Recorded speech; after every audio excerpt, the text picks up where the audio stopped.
Hello, everyone. I'm Harvey Brownstone, and today I am honored to welcome a member of Hollywood royalty. She is not only the daughter of one of the world's most beloved entertainers, Deana Martin, she is also a best-selling author, accomplished actress, a licensed pilot, and a hugely popular recording and concert artist. She is Deana Martin. Deana, thank you so much for joining us. It's my pleasure. Thank you for having me. Deana, I want to start by talking about your book, which every Deana Martin fan absolutely must read. It's called Memories Are Made of This, Deana Martin Through His Daughter's Eyes, and it is one of the most poignant, heartwarming, sincere memoirs I've ever read. Your dad passed away in 1995, and you wrote the book in 2004. What made you wait so long to write it? It was about time, and that was on Christmas. He passed away on Christmas, 1995, which was, to me very. That's meaningful because he was Christmas. We always had, and that's all in the book about how he loved Christmas time and all the decorating and everything. But we went to Steubenville, Ohio. That's where he was born, of course, in June 7th, 1917. And we would go there for the Deana Martin Festival. It was after he passed away. And so for those years, we would raise money for the Deana Martin Music Scholarship and things like that. And I was talking to all of his friends that were still there. And through the years, they said, well, you know what? Why don't you write a book? And so John and I, my handsome husband, John and I, we set up cameras. We took everybody to lunch in Steubenville. And I got to hear all of their stories about my dad. So it took a while and then it took a while for me to be ready to write the book. And, I was taking notes and I interviewed all of his friends that were in Steubenville, and then everybody, all of the people who were still alive, all of, oh my gosh, now you're bringing back a lot of memories for me, sitting down with, say, Patty Lewis, Jerry Lewis's wife, sitting there, and I had my little pen and pad, and we would, ask her questions. So it took me a while to do it because I had to gather all of the information that I needed, all the things I didn't know about my dad, and then go back through my memories. And I had a little tape recorder, and I would think of something and put it down. And then I just started sitting at our dining room table with a yellow legal pad, writing down all of my memories and, going through my whole life. So it took a while to do that. For me to finally be able to sit down and go back and remember everything that I've gone through. It was a pretty interesting life. Well, I was just going to say, your upbringing was anything but ordinary and by no means easy. You were not just the child of a celebrity, you were the child of an iconic superstar who had a very distinct persona as this laid-back, sophisticated king of cool. Did you ever find it challenging to reconcile the person that the fans knew or they thought they knew with the person you knew as simply your dad? No, you know what? I never had a problem with that because there was something in the way we were brought up and the way that, my dad, taught us to treat people the way you want to be treated. And he was down to earth. He was, as I say, from Steubenville, Ohio. He had good roots, his parents, my grandfather, Gaetano Crocetti, I called him Pop, which was really, it's so cute because he didn't want anyone to think that he was a grandfather yet. So we called him Pop. And my grandmother, who taught us the values of what you need to learn in life and how to be. And so my dad was that way, that, in his soul, he was down to earth, just, Dino Crocetti from Steubenville, Ohio. And he was great at everything he did. And, growing up in that atmosphere where he was with all of his friends, and it was just a great little community where they lived. And, so for me, when he became Deana Martin, because he married my mom when he was still Dino Crocetti. Right? And then they changed his name, to Deana Martin, or Deana Martini for a second, but then it was Deana Martin. The thing is, what he taught me is how I grew up. So trying to, he was Deana Martin. Yes, he was the king of cool. He was my dad. Yes, he loved to play golf. He was funny. So all of those things. And really, I didn't pay any attention to, oh my God, my dad's Deana Martin. That wasn't something because we were brought up, I was brought up in Beverly Hills, once we went to live with my dad. And, all my friends, maybe it was Desi Arnaz or Lucy Arnaz or Tony Thomas. So we all kind of grew up with our parents being, you know, absolute superstars. Of course, everybody wanted to come over to our house, Harvey, because it was the most fun at our house, because my father was so funny. So it wasn't difficult for me to see who he was, because at home he was just down to earth and fabulous and funny. So that's who he was. Strict. He was a, you know, Italian dad, but we all just respected him. So in that question, you know, it was not difficult for me to see that Dean Martin, who was the king of cool and the big superstar, and Dad, because he was really, you know, that one person. After Dean Martin's partnership with Jerry Lewis ended in 1956, he reinvented himself as a boozy, tipsy lush, and people loved that image, even though you've made it clear that that was just an act. My question is this: do you think that your father's immense talent as a vocalist was seriously underestimated because he was so relaxed, he made it look so effortless, when in fact he was a fantastic singer with a beautiful, rich voice? I'm so glad you asked that question. It's true. You know, and that was his gimmick, you know, the drinking and the, you know, and all of that. He was an incredible singer. He was an incredible artist, and he worked very, very hard at that all of his life. And I think he was, you made a, you know, a good point. I think he was underestimated as a singer and as everything that he did as an actor and everything, because he made it look so effortless and made it look so easy. So, you know, and he worked for everything he got. You know, he worked hard all of his life. Your father's musical genius was so phenomenal that he learned new songs by listening to them a couple of times and then recording them. Is it true that he could record a whole album in 2 days? He could. Well, first of all, he had that, you know, perfect pitch, which is, you know, just spectacular when you're a singer. And he had that mind where he was musical. It was in him. It was in his soul. So it was effortless. And I would just watch him, and he was just, you know, remarkable to me. Whereas my Uncle Frank Sinatra, he worked for every note he ever got. He was a fabulous phraser. He could interpret a song. My dad just had it. You know, it was in his soul. And I was very, very lucky to have Uncle Frank Sinatra and Dean Martin as the people I looked up to.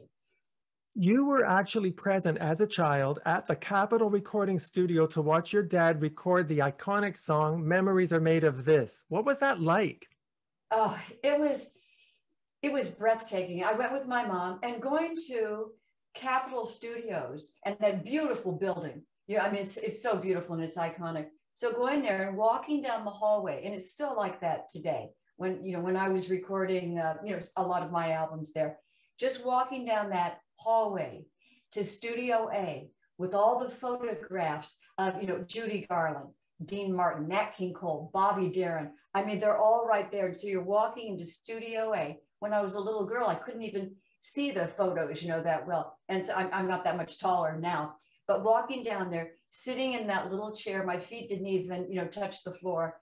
And I walked in, I saw the whole orchestra and Dad on the podium, and everybody was just looking at him. And I thought, oh, this is so cool. Because that was my first recording session. And I sat there, and he recorded Memories Are Made of This. He had the 3 backup singers who were the Easy Riders. They're over in the corner singing, sweet, sweet, the memories you gave to me. And Dad sang, and it was just glorious. And it was his first #1 hit. He just knew it. And it was just such a fabulous song. That's why I had to name the book, Memories Are Made of This, Dean Martin Through His Daughter's Eyes, because I will never, ever forget that. My mom put her arm around me. She said, everything's going to be, you know, everything's going to be all right. Oh, gosh, it was just great.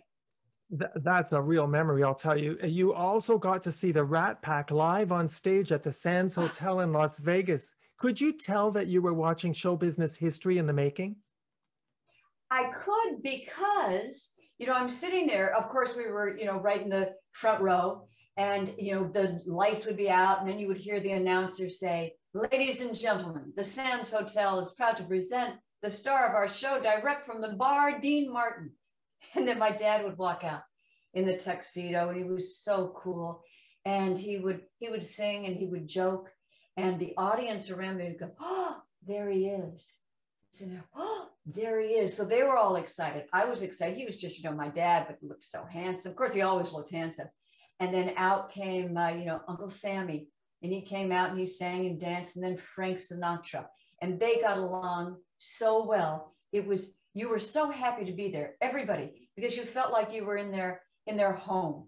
I mean, even though, you know, I mean, I was used to them coming around, but to see them on stage performing and to see the reaction of the audience, it was just spectacular. And I knew at that moment when I saw them all together, the respect they had for each other, how they would joke around, they were funny, they sang and danced, they were wonderful. And I said, that's what I'm going to do.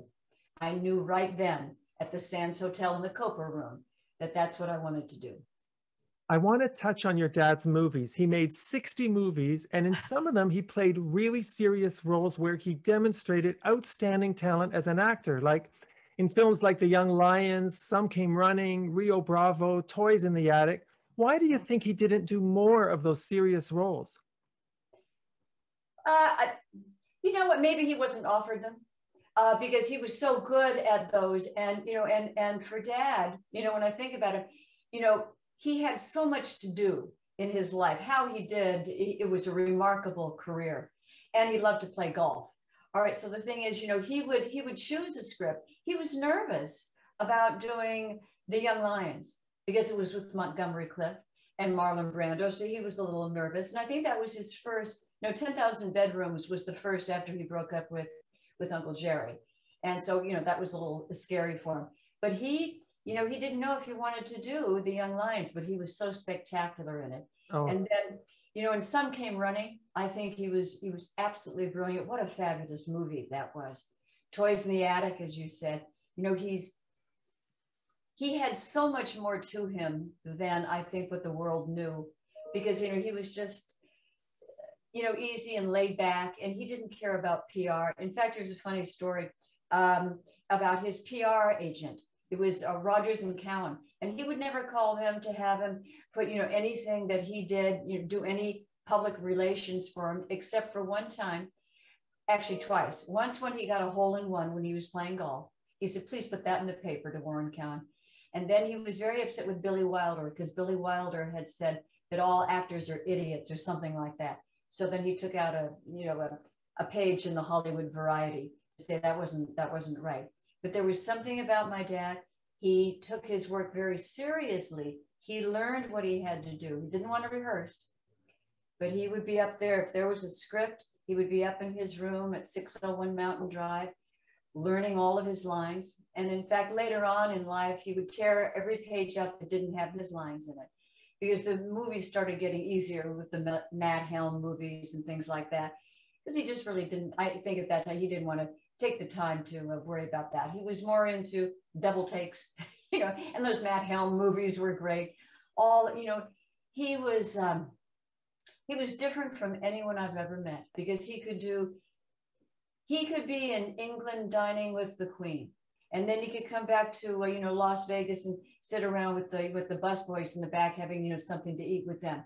Be perfectly comfortable in both places. You know, there was just something about him that was, it was easy. He was at home in his own skin. He didn't need people around him. In fact, you know, he would love to go out to dinner, you know, at La Familia, you know, by himself and sit over in his booth.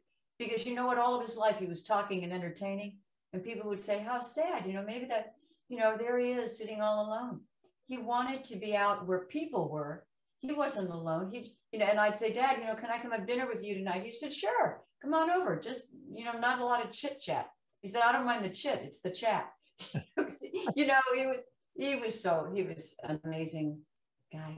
You've had some unforgettable moments in your youth. You went to Disneyland with Walt Disney himself. You visited the set of Spartacus. You got to see your father put his hand and footprints in the cement at Grauman's Chinese Theater. You got to meet the Beatles and the Rolling Stones. You dated Davy Jones of the Monkees.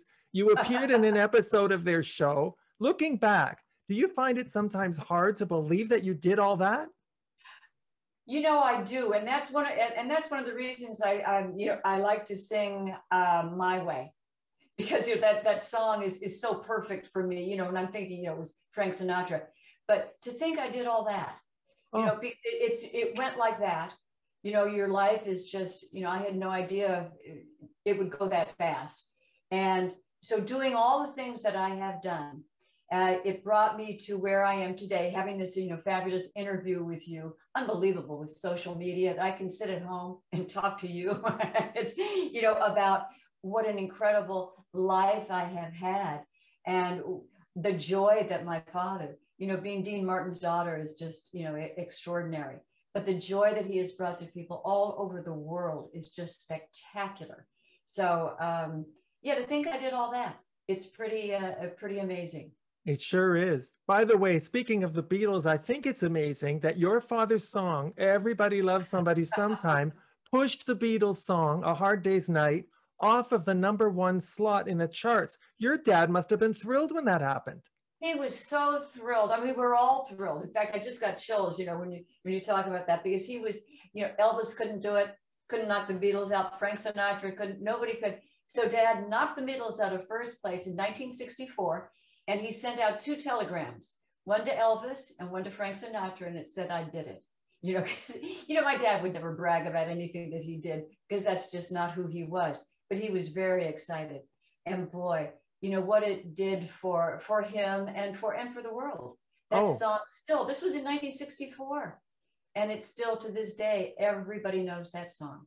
Absolutely. Now, your book is so illuminating because you managed to penetrate the facade, the public image of Dean Martin, and really give us some insight into who he really was. You described him as complicated and aloof and emotionally detached, and yet it's clear that he absolutely adored his family and especially his children. And you clearly adored and admired and respected him, didn't you?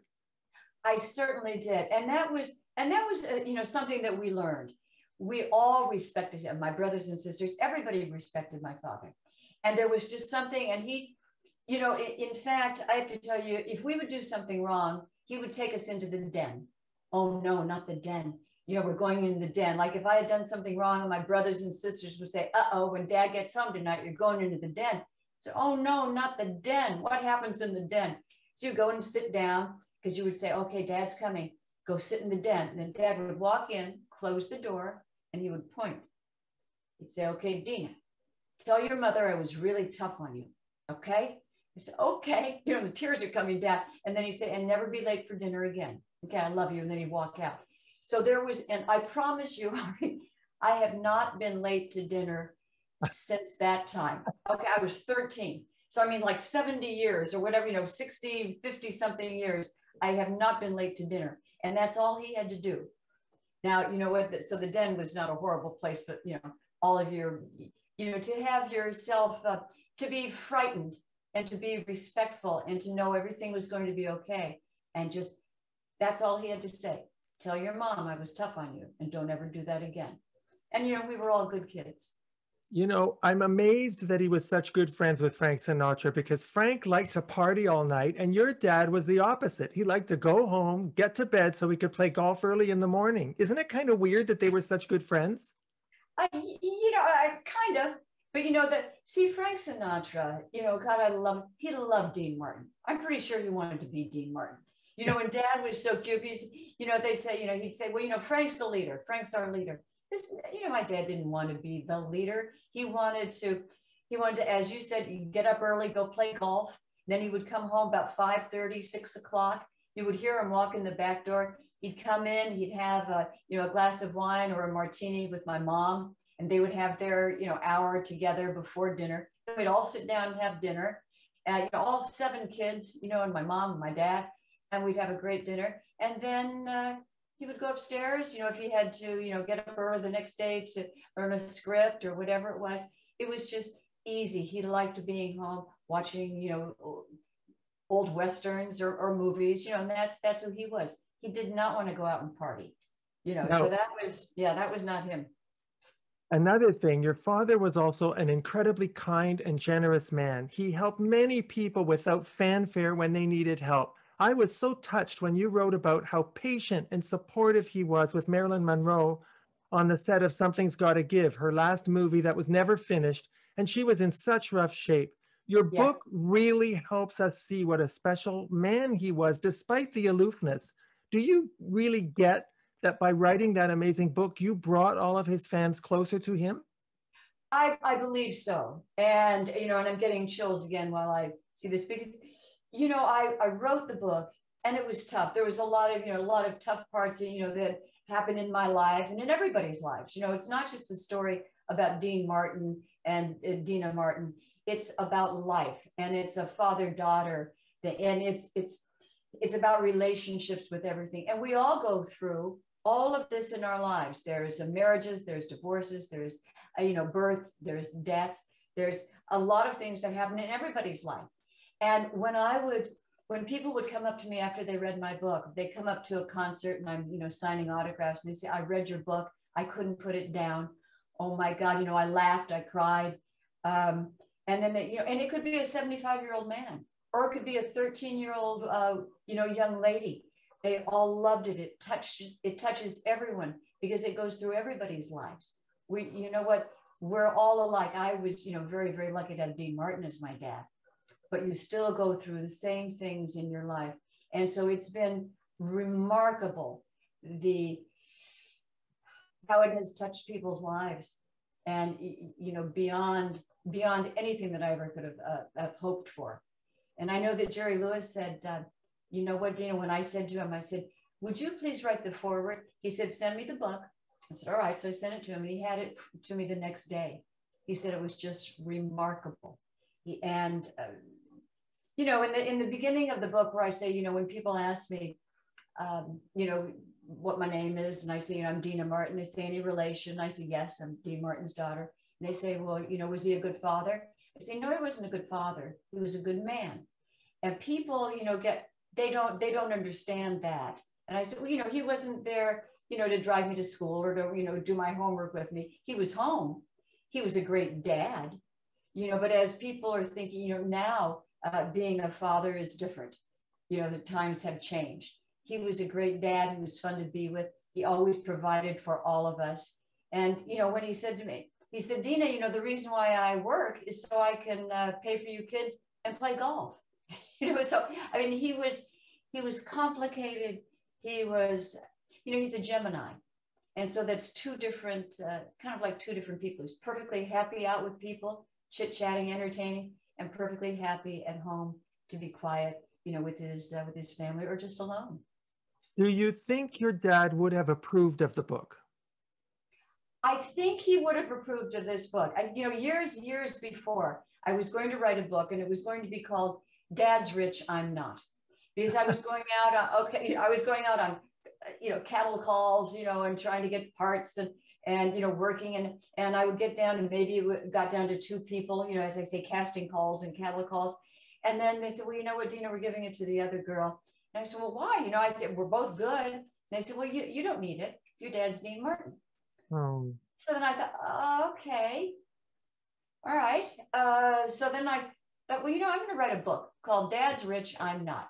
And then he got wind of that. He found out that I was going to write a book. He said, burn it. I said, what do you mean? I said, it's just going to be funny. It's going to be all these fabulous little anecdotes, you know, that we grew up with, and, you know, it's good. He says, burn it. Gee whiz. And later on in life, you know, so I said, okay, I won't write it. You know, I'm not gonna, there's nothing to burn. It was just an idea. And I thought, huh, what did he think I knew that he didn't want people to know? Like, huh, you know, funny. But I think he would have loved this book. I think he would have seen that it was sincere and true and honest and loving and very loving. And very loving. Well, because I mean, that's, yeah, it is. It is very loving. I want to ask you a bit about the fabulous Dean Martin TV show that premiered in 1965. It ran for 9 seasons. Is it true that your dad almost never rehearsed and worked only 1 day a week? It's absolutely true. And that's what he, you know, he made that deal with NBC. When, and I remember the night before he went to sign the contract or something, he said, I'm going to go have a meeting with NBC. They want me to do a weekly TV show. He says, I really don't want to do it. So I'm going to ask them for a ridiculous amount of money. I'm going to tell them I do not want to rehearse and that I only want to come in 1 day a week after I play golf on Sunday to do the show. He said, for sure, they're going to say no. So he went to the meeting and they said yes. He came back, he said, oh no. He said, they said yes. So now I have this TV show. And what he would do is he knew all of the songs. He would have all of the songs on a little cassette. And on his way to play golf in the morning, he would listen to the, you know, to the songs, or he would have it in his little, when he was driving around in his golf cart, learning all the songs. So he always knew all the lyrics to all of the songs. And that's how he taught me what to do. Always know your lyrics. And he would go in on Sunday after he played golf, and he would go through the cue cards. He would sing with the band, with Les Brown and the Band of Renown. And if it was with Peggy Lee, he would stand there and, you know, sing with Peggy Lee. They would rehearse that, just the songs. And he'd go into his dressing room. And all of us, the people who were on the show the whole week, we had Lee Hale, who was the musical director. Unbelievable. Lee was great. And he had a little card on his chest that said Dean. So he played Dean. He played my dad for the whole week. So he was doing skits with people. He was dancing with Sid Charisse. He was singing with Peggy Lee. And so everybody had their parts down. They knew what they were doing. And then sure enough, on on Sunday, he would walk in, do the dress rehearsal, and he was brilliant. For all of those years, no one could have done that. Well, the show felt so impromptu and ad-libbed and spontaneous. We got the feeling that he was just being himself, even though he was not a big drinker. Was he just being himself? He was just being himself. You know, it's all going to be okay. You know, that's the way my dad. It's all gonna work out. You know, treat people the way you want to be treated. Everything's going to be all right. And you know, he was. You know, he would go to church on Christmas and Easter and things like that. But he always had his rosary, and he would say his prayers at night. You know, he was an altar boy in Steubenville. And so we were brought up to respect each other, to be kind and loving, and to do our work. I mean, we all had chores to do. And I remember, and I was talking to someone yesterday about, money management and things like that. And I remember something that my dad did, and I had asked him, and I had to be 13, 15 maybe. And I said, Dad, could I have my allowance early this week? I'm saving up to do something. He said, okay. He pulled out his, thing of money. He said, now, Deana, he said, in order for me to give you this $10, I have to make $100. And I went, wow, you've got to make $100 to give me 10? And just in that moment, when he said that to me, I learned about money management. And I don't know why, it just came to say, okay, so he's working this hard just to give me this, and he has to make all of that. So it all kind of made sense. He was, as I say, just down to earth. This is it.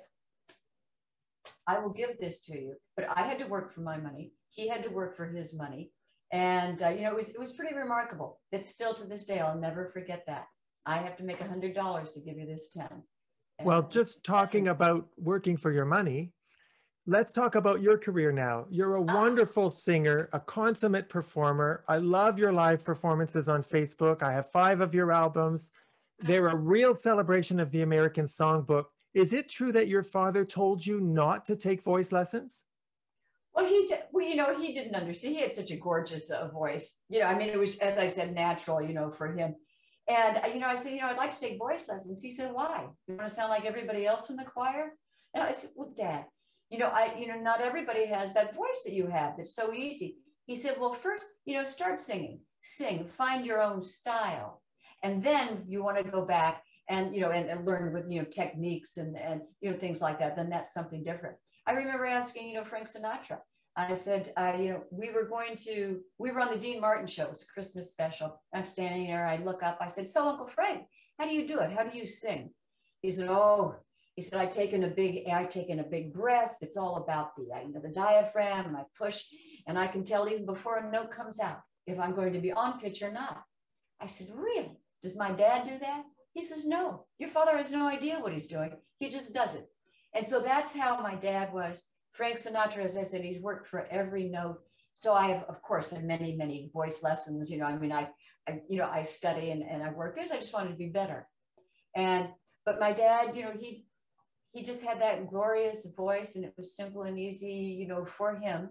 He worked hard all of his life, I have to say, but he made it look so easy. And once I started going out on the road, I said, oh my gosh, this is really hard work. I had no idea because he made it look so easy. He sure did. Yeah, he did. You wrote, and you've mentioned this, that when you grew up and you were looking for work as an actress, being Dean Martin's daughter was not helpful because everybody assumed you were mega rich, you didn't need the job, you were just dabbling in show business. Right. That must have been really frustrating. It was, and that, that reverts back to, dad's rich, I'm not. But you know what? It made me work harder because I knew that I had to be really good at what I was doing, and to be confident, in myself, and say, okay, you know what? I can do this. I don't have to have, I can't let being Dean Martin's daughter, hurt me in any way. I think it's a plus. I think it's fantastic. But, my dad would not pick up the phone and call Lou Wasserman and say, put Deana in your, in your movie. That's not something he would do. He said, you have to audition. If you get it, you get it. He said, I'm not going to be the one I'm not going to put you in movies. And please, Deana, don't embarrass me. So I said, okay, I'll try not to embarrass you. And he said, no, I know, you'll work hard. And I don't think I have embarrassed him. I think he would be incredibly proud of your career. I don't think there's anything embarrassing at all. I just think that the public doesn't get that being a celebrity's daughter is not exactly something that necessarily opens doors. I mean, if you're Lucille Ball's kids and she puts her kids in the TV show with them, that's different. And you were on the Dean Martin show a few times. Yes, yes, I was. But you really had to make it on your own. He did not just get you big jobs. No, he didn't. That's not something he would do. That would embarrass him to do. So if you deserve it, you'll get it. If you don't, then work a little harder. That's how he was, and I understood that. I didn't resent that or anything, because everything that my parents instilled in me, it was just to work hard and you will be rewarded. Do what it is that you want to do, and first of all, pick something that you like to do, because then it won't be work. So I enjoyed learning new songs. I enjoyed going to Dartington College of Arts in England, and being with all of those people who had, fabulous accents. And I even came back with an accent, and I'd say, hello, Father, I'm going to take a bath, and he just hated it. He said, Deana, come on. I said, wait, I can't bother with this right now. And so it was he was funny. You had to be down to earth. There was something about him being my dad that really brought me right back to everything that people should know and how they should act in their life. And there was just something grounding about him, which was so charming, and everybody loved it about him. But I think it was the authenticity. Yeah. It was the authenticity, and that he never got puffed up about himself. That's something, he just, I'm doing my work, and that's how it was. It wasn't about being Dean Martin or the Rat Pack or anything like that for him. He just he enjoyed what he was doing. And then when he didn't want to do it anymore, he would just stop.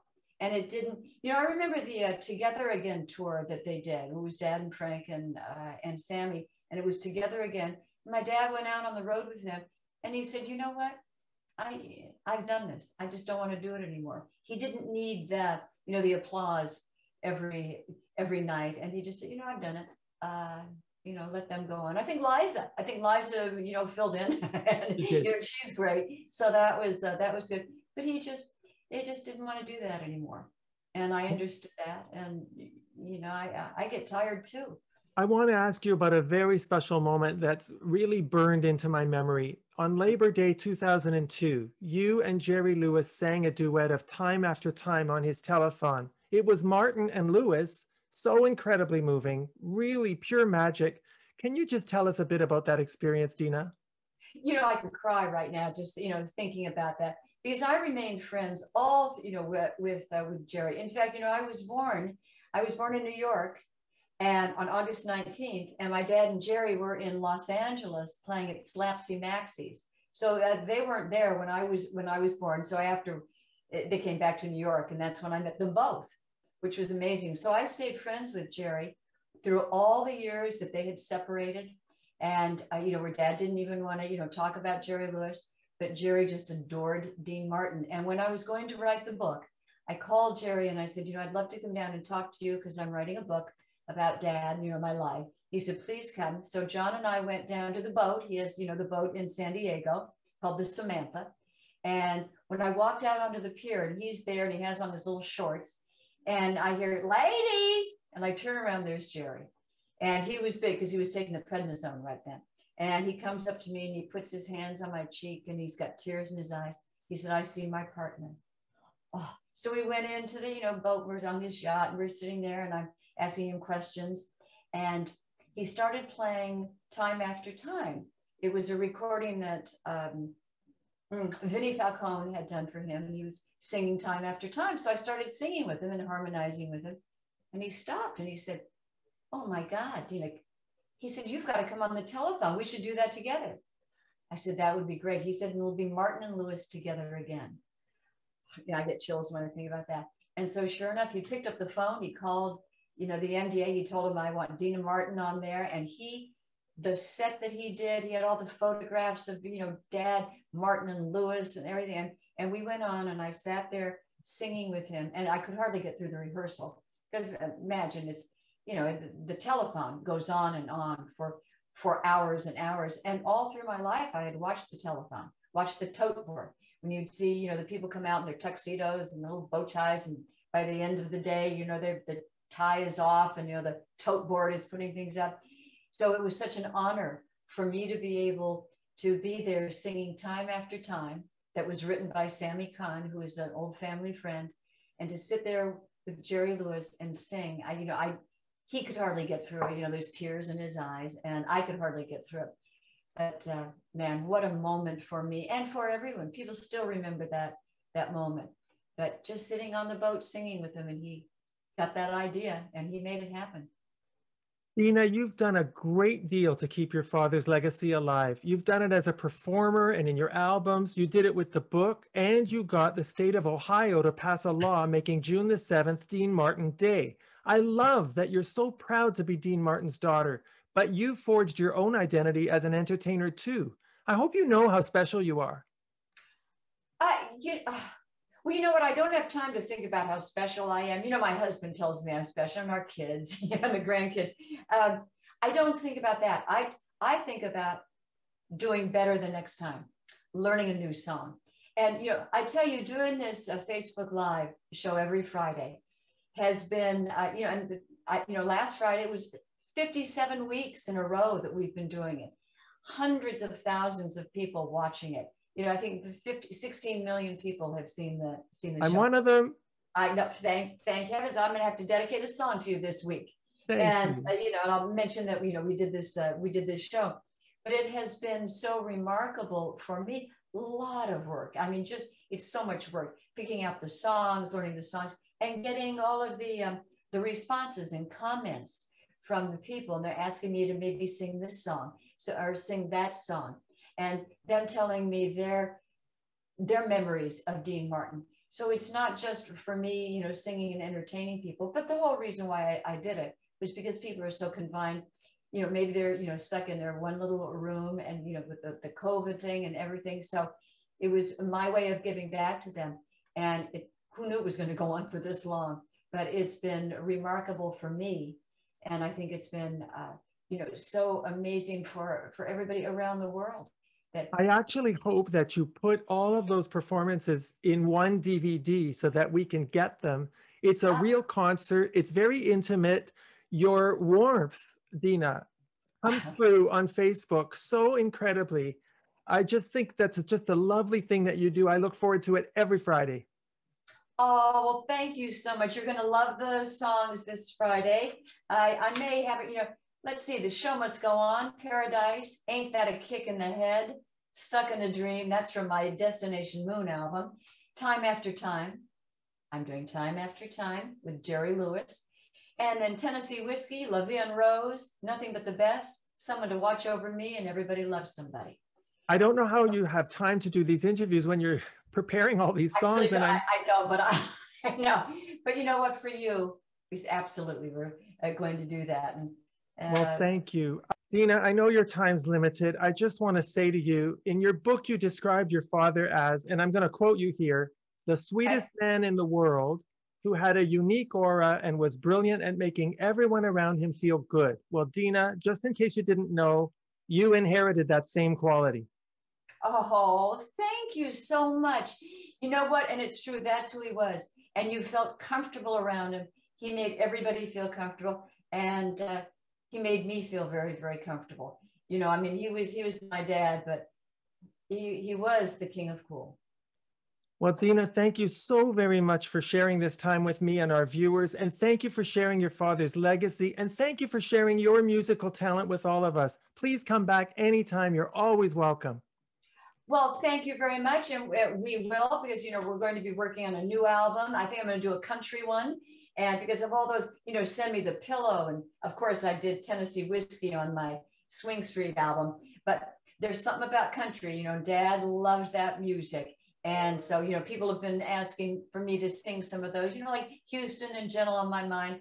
So we're going to be recording soon, and then I'll be back and we'll do this all over again.